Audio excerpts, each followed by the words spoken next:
القاطنة بحي لبون بقسنطينة عن اختفاء ابنتهم مريم البالغة من العمر 15 سنة منذ الجمعة الماضية. العائلة رجحت فرضية اختطاف الطفلة من قبل مجهولين ارتادوا الحي بسيارة.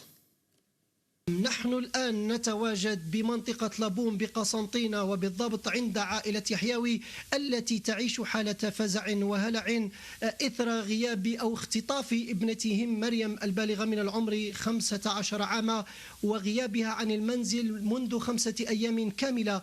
القضية الآن في التحقيق لدى مصالح أمن ولاية قسنطينة، وتفاصيل أوفى تابعوها في هذا التقرير.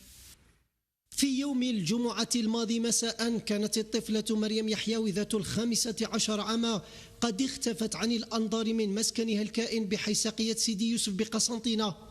الطفلة الصغرى رجحت عائلتها تعرضها لحالة اختطاف. هذيك الخرجة هزت 10,000 وخرجت رايحة تجيب سوسات كلاصي ليها ولخوتها.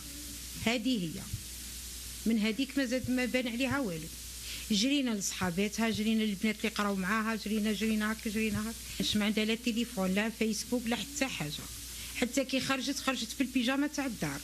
غياب الطفلة القاصر في ظروف غامضة ومجهولة لحد الساعة عقبه شكوك حول عملية اختطاف من مجهولين ارتادوا المكان بسيارة لحظة غيابها. هذه الطفلة اختي خرجت من الدار تخطفت، حنا و5 ايام ما ناش قاعدين نرقدوا، 5 ايام وحنا محروقين، 5 ايام ما خلينا حتى بلاصه ما فتشناش عليها، ما كانش بلاصه تاع شبهات ما روحش فتشت عليها انا، الدوله ما راحت لهاش، انا رحت للبلايص هادو. المهم يتحرك معنا برك الراي العام. من نهار الجمعه اختي على 4 تاع العشيه ودرج خرجت من الدار، من تما ولاتش. مصالح امن قسنطينة فتحت تحقيقا في الحادثه التي تضاف الى سجل الاختطافات بالولايه.